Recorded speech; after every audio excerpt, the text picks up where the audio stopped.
Hello दोस्तों, आज हम यूपी डीएलएड 4 सेमेस्टर के प्रीवियस ईयर क्वेश्चन पेपर जो कि सामाजिक विषय का है उसको देखेंगे। और एक क्वेश्चन बार बार रिपीट होते रहते हैं, इसीलिए इसको ध्यान से देखिएगा।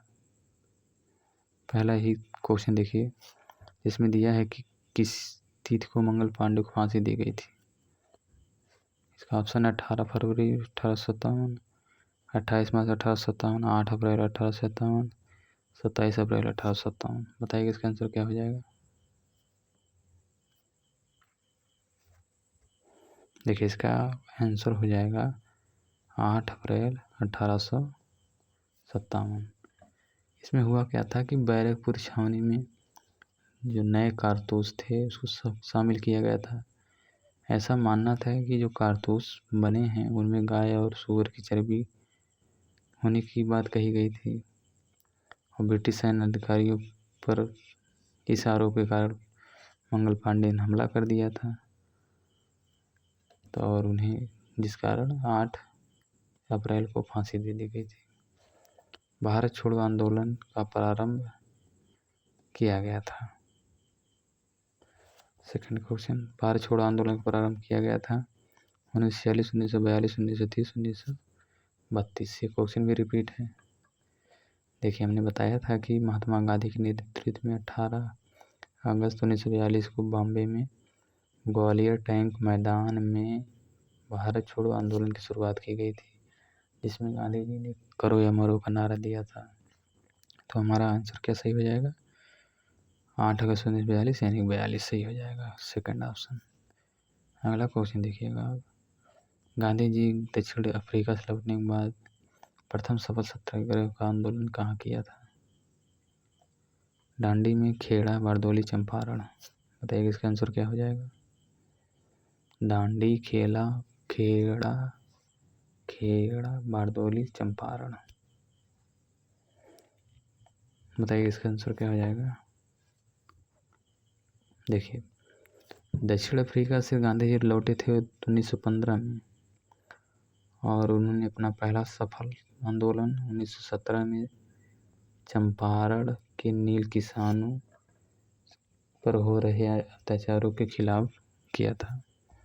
तो चंपारण सत्याग्रह नाम पहला सफल सत्याग्रह था। थियोसॉफिकल सोसाइटी का निम्नलिखित में से किससे संबंध रहा है। सविनय अवज्ञा आंदोलन, बहिष्कार स्वदेशी आंदोलन, असहयोग आंदोलन, होम रूल आंदोलन। बताइए इसका आंसर क्या हो जाएगा। देखिए इसमें क्या है कि थियोसॉफिकल सोसाइटी की प्रमुख थी एनी बेसेंट। उन्होंने भारत में स्वशासन की मांग के लिए 1916 में बाल गंगाधर तिलक के साथ मिलकर होम रूल लीग आंदोलन शुरू किया था।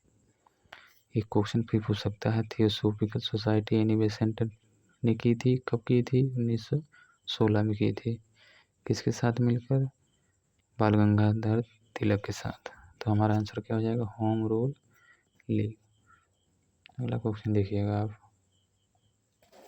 वायुमंडल का सर्वाधिक भार किस मंडल पर होता है। बताइएगा इसका ऑप्शन देखिए, सौरमंडल, समताप मंडल, आयन मंडल, ओजोन मंडल। बताइएगा इसका आंसर क्या हो जाएगा। देखिए इसमें सर्वाधिक भार वायुमंडल किस पर होगा, जो सबसे नीचे होगा। नीचे कौन सा मंडल है, क्षोभ मंडल। तो क्षोभ मंडल इसका क्या हो जाएगा, आंसर हो जाएगा, क्योंकि क्षोभ मंडल पे ही अन्य मंडल की भार का दबाव पड़ता है। अगला क्वेश्चन देखिएगा, भारत के उत्तरी राज्यों में शीत ऋतु में वर्षा किस प्रकार की होती है। समुद्री वर्षा, मानसूनी वर्षा, चक्रवाती वर्षा, पर्वतीय वर्षा। आंसर बताइएगा इसका।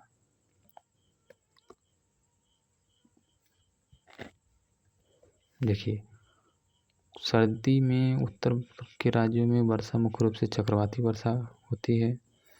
यह वर्षा कहाँ से आती है, भूमध्य सागर से उठने वाले चक्रवात के कारण यहाँ पर आती है, जिसे भूगोल में आप पढ़ेंगे तो उसमें पश्चिमी विक्षोभ, वेस्टर्न डिस्टर्बेंस कहा जाता है।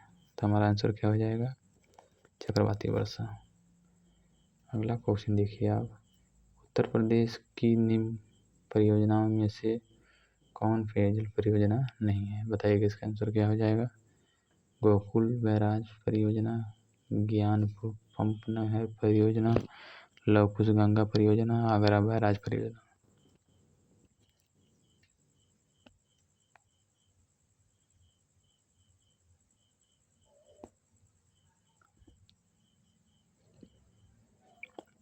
देखिए इसमें जो हमारा आंसर हो जाएगा लव कुश गंगा बैराज परियोजना।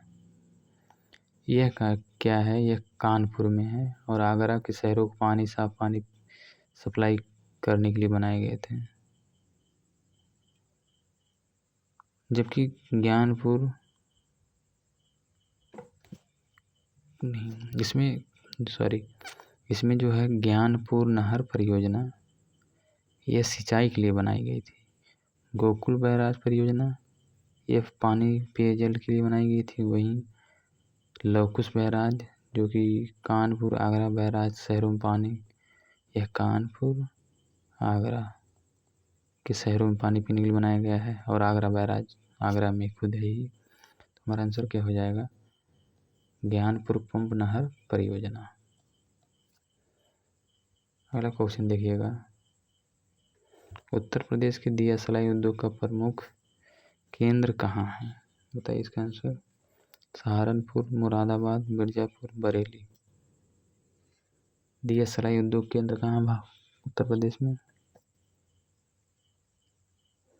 दिया सलाई यानी कि माचिस बनाने का केंद्र, सबसे बड़ा प्रमुख केंद्र कहाँ है? तो यह केंद्र है बरेली में, दिया सलाई बनाने का केंद्र। अगला क्वेश्चन देखिए आप, उत्तर प्रदेश का संयुक्त नर्तक कौन है? सॉरी,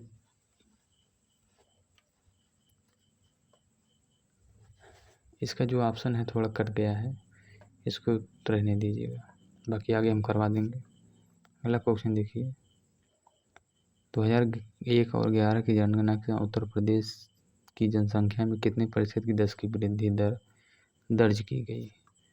यानी कि इसका मतलब यह है कि उत्तर प्रदेश में 2001 से 11 तक कितने प्रतिशत लोगों की वृद्धि हुई है। उनकी जो 2001 में जनसंख्या थी और 2011 में जो जनसंख्या थी उनके मध्य में कितने प्रतिशत की वृद्धि हुई।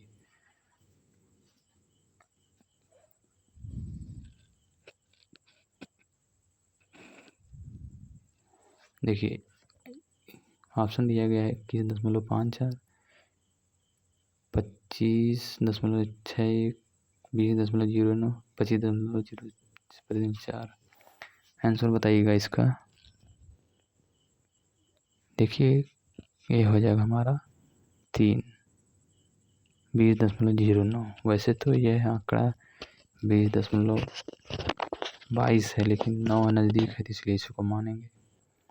अगला क्वेश्चन हमारा है, भारतीय अर्थव्यवस्था के पिछड़ेपन का सर्वप्रमुख कारण क्या है? आंसर बताइएगा इसका। देखिए कृषि पर अधिक निर्भरता, भारतीय उद्योगों का अल्प विकास, देश की विशाल जनसंख्या, औद्योगिक रुग्णता। आंसर बताइएगा इसका।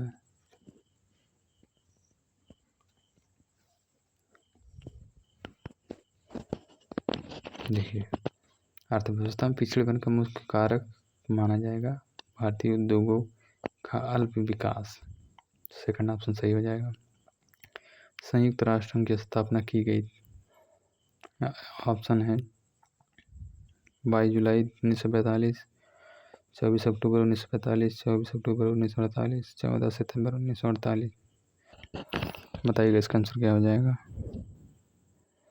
देखिए ये वाला क्वेश्चन 2025 में भी आया है।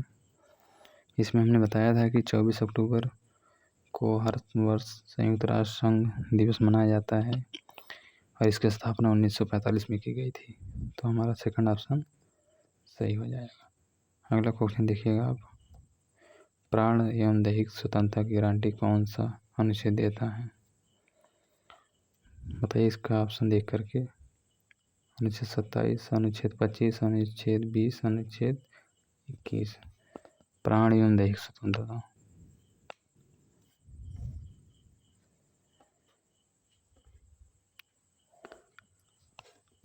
देखिए इसका आंसर हो जाएगा अनुच्छेद 21। यह भाग 3 के अंतर्गत आता है, मौलिक अधिकार। इसमें अनुच्छेद 21 में प्राण एवं दैहिक स्वतंत्रता, जिसमें दिया गया है right to life and personal liberty. इसी के तहत 1921 का के तहत शिक्षा को मूल अधिकार बनाया गया था। इसमें हमारा ऑप्शन सही हो जाएगा अनुच्छेद 21। हिमालय पर्वत माला की सर्वोच्च चोटी है Everest, Kanchenjunga, Godwin Austen, Nanda Devi. बताइए इसका आंसर क्या हो जाएगा। देखिए एवरेस्ट, इसको हमने बताया था नेपाल हिमालय में है। 2025 में क्वेश्चन आया था कि विश्व की सबसे ऊंची चोटी एवरेस्ट किस हिमालय में स्थित है। नेपाल हिमालय वहाँ था, तो यहाँ पर सर्वोच्च चोटी पूछ लिया तो सही हो जाएगा।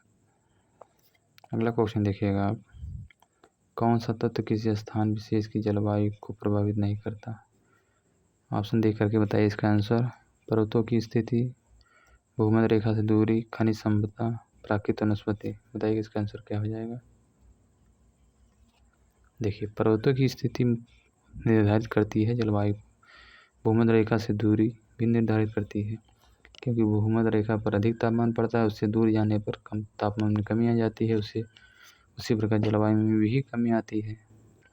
अगला है खनिज संपदा, ये नहीं है, ये जलवायु को नहीं प्रभावित करती हैं, वनस्पति भी प्रभावित करती है। अगला क्वेश्चन देखिएगा आप। अगला क्वेश्चन हमारा है सत्यार्थ प्रकाश की रचना है, किसकी रचना है। स्वामी दयानंद सरस्वती, रामकृष्ण परमहंस की, स्वामी विवेकानंद की, राजा राम मोहन राय की। बताइए इसका आंसर क्या हो जाएगा। देखिए सत्यार्थ प्रकाश, इसको मैंने बताया था कि 1875 में स्वामी दयानंद सरस्वती जी द्वारा हिंदी में लिखा गया था। इसमें मुख्य रूप से वेदों की ओर लौटे का नारा दिया गया था स्वामी दयानंद सरस्वती जी द्वारा। नाना साहब के दत्तक पुत्र थे बाजीराव, रानी लक्ष्मीबाई, तात्या टोपे, शिवाजी। देखिए नाना साहब मराठा साम्राज्य के अंतिम पेशवा बाजीराव द्वितीय के दत्तक पुत्र थे। बाजीराव के यहाँ सेकंड रहेगा, दत्तक पुत्र थे। अंग्रेजों ने उनको उत्तराधिकारी मानने से इनकार कर दिया था और उनकी पेंशन बंद कर दी थी, जिस कारण 1857 की क्रांति में कानपुर से नेतृत्व किया था। तो हमारा आंसर क्या हो जाएगा, बाजीराव सेकंड। अगला क्वेश्चन देखिएगा। कुंवर सिंह किस राज्य के जमींदार थे। पहला है बैरकपुर, अगला है अवध, इसके बाद है बिठूर और चौथा है जगदीशपुर। बताइए इसका आंसर क्या हो जाएगा। ये क्वेश्चन देखिए अभी पिछले स्लाइड में भी आया था, तो हमारा आंसर हो जाएगा जगदीशपुर। ये जगदीशपुर भोजपुर जिला के अंतर्गत आता है। 1857 की क्रांति में कुंवर सिंह ने यहीं से विद्रोह शुरू किया था। अगला क्वेश्चन है संविधान सभा के अस्थायी अध्यक्ष थे। डॉक्टर राजेंद्र प्रसाद, सच्चिदानंद सिन्हा, डॉक्टर भीमराव अम्बेडकर, इनमें से कोई नहीं। बताइएगा इसका आंसर क्या हो जाएगा। अस्थायी अध्यक्ष डॉक्टर राजेंद्र प्रसाद, अस्थायी अध्यक्ष सच्चिदानंद सिन्हा थे। तो हमारा आंसर हो जाएगा सही पहला। अगला क्वेश्चन देखिएगा आप। हिंदुस्तान सामाजिक स्वाधीनता संगठन, हिंदुस्तान रिपब्लिक एसोसिएशन का गठन किसने किया था। ये भी क्वेश्चन रिपीट है।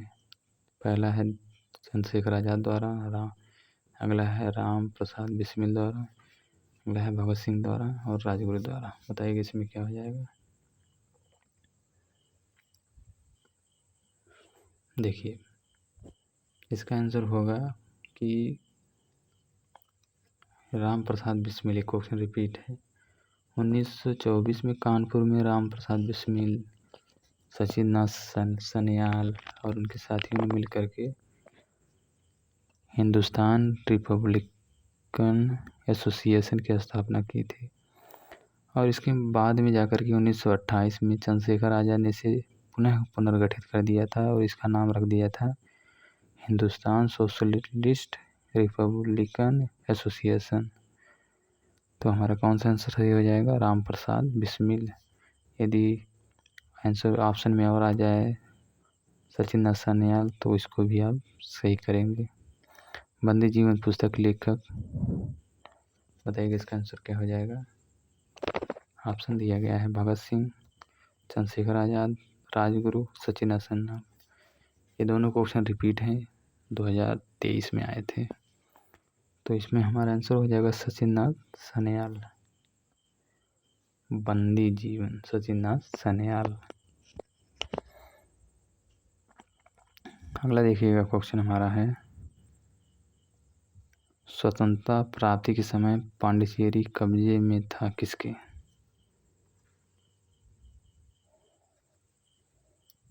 ऑप्शन दिए गए पुर्तगाल के, इंग्लैंड की महारानी के, फ्रांस के, ईस्ट इंडिया कंपनी के। देखिए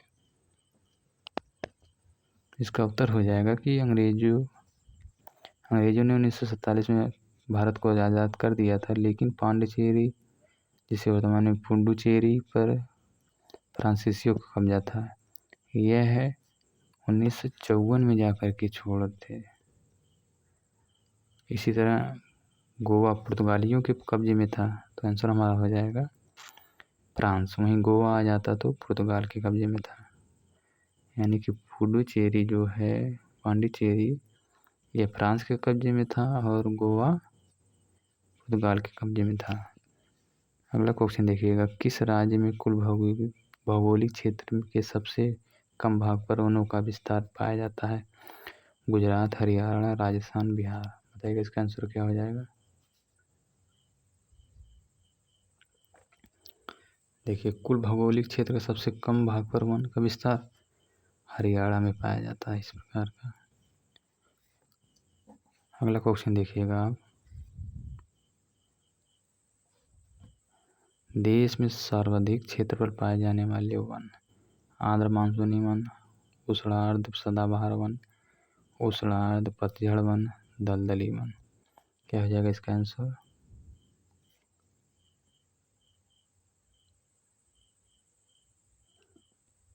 देखिए भारत में सबसे ज़्यादा जो वन पाए जाते हैं पतझड़ वाले वन पाए जाते हैं, यानी कि ऐसे वन जो कुछ समय के लिए 2 से 4 से 5 सप्ताह के अंदर पत्ती अपनी झाड़ देते हैं और ये स्थिति पानी की कमी के कारण होती है। इन्हें मानसूनी वन भी कहा जाता है, पतझड़ वन को। आगे क्वेश्चन देखिएगा, मौसम कैसे बनता है। पृथ्वी के परिक्रमण के कारण, पृथ्वी के घूर्णन के कारण, उदय से अक्षांश की धुरी के झुकाव के कारण, क्षितिज से अंश पर धुरी के झुकाव के कारण। आंसर बताइएगा इसका क्या हो जाएगा।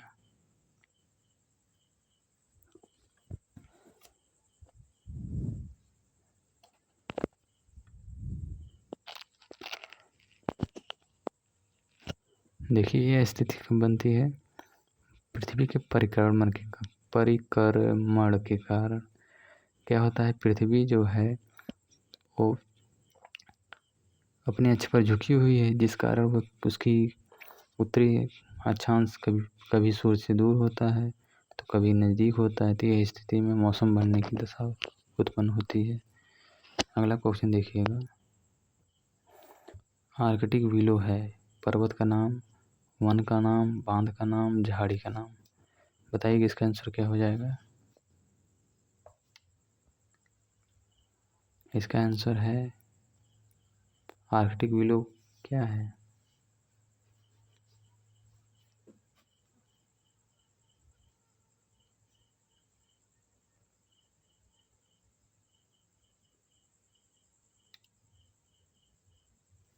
यह झाड़ी का नाम है।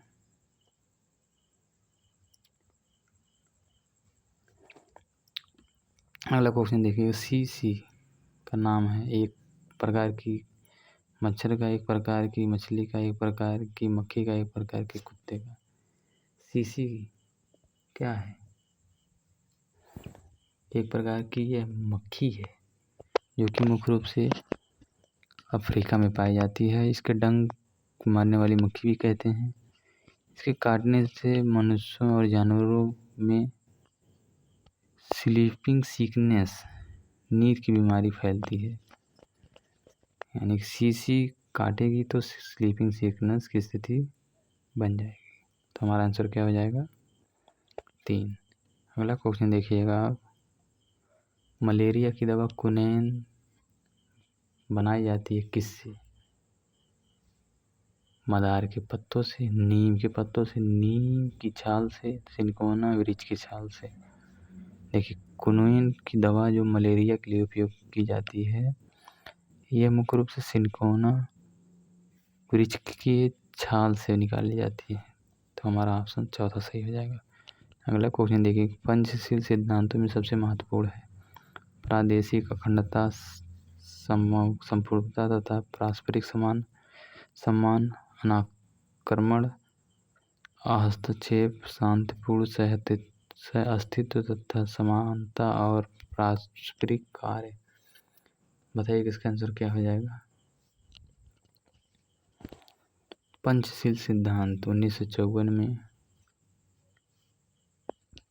हुआ था भारत और चीन के मध्य, और इसमें मुख्य रूप से शांतिपूर्ण सहअस्तित्व की बात की गई थी। तो हमारा आंसर हो जाएगा चौथा। अगला क्वेश्चन देखिएगा आप, संयुक्त राष्ट्र संयुक्त राष्ट्र में भिन्नता थी उद्देश्यों की, सैन्य संबंधी की, अनेक संधि सम्मेलनों की, सदस्यता की। संयुक्त राष्ट्र संघ और संयुक्त राष्ट्र संघ में भिन्नता जो है वो सैन्य संबंधी शक्तियों की है। प्रथम विश्व युद्ध के बाद यह बना था राष्ट्र संघ। अपनी कोई सैन्य शक्ति और मौजूद व्यवस्था नहीं थी, जिससे वह द्वितीय विश्व युद्ध को रोक नहीं पाया। राष्ट्र संघ, जिसे लीग ऑफ नेशन भी कहते हैं, यह प्रथम विश्व युद्ध के बाद बना था और इसके पास सैन्य शक्तियाँ ना होने के कारण मौजूद व्यवस्था नहीं थी, जो कि द्वितीय विश्व युद्ध को रोक नहीं पाया। इसी कमी को दूर करने के लिए 1945 में संयुक्त राष्ट्र संघ बना, तो उनमें सुरक्षा परिषद और शांति सेना के माध्यम से दंडात्मक कार्रवाई करने का मजबूत अधिकार जोड़ा गया। यानी कि इसका मतलब यह है कि संयुक्त राष्ट्र संघ के पास एक ऐसी सुरक्षा परिषद का गठन किया गया जो कि कोई देश यदि युद्ध या अन्य जैसी विश्व युद्ध जैसी स्थिति पैदा करेगी तो वह उसको शांत करने का प्रयास करेगा। बाकी इसको एक आध दो बार आप देख लेंगे तो अच्छे से तैयार हो जाएगा ये वीडियो। बाकी मिलते हैं नेक्स्ट वीडियो में।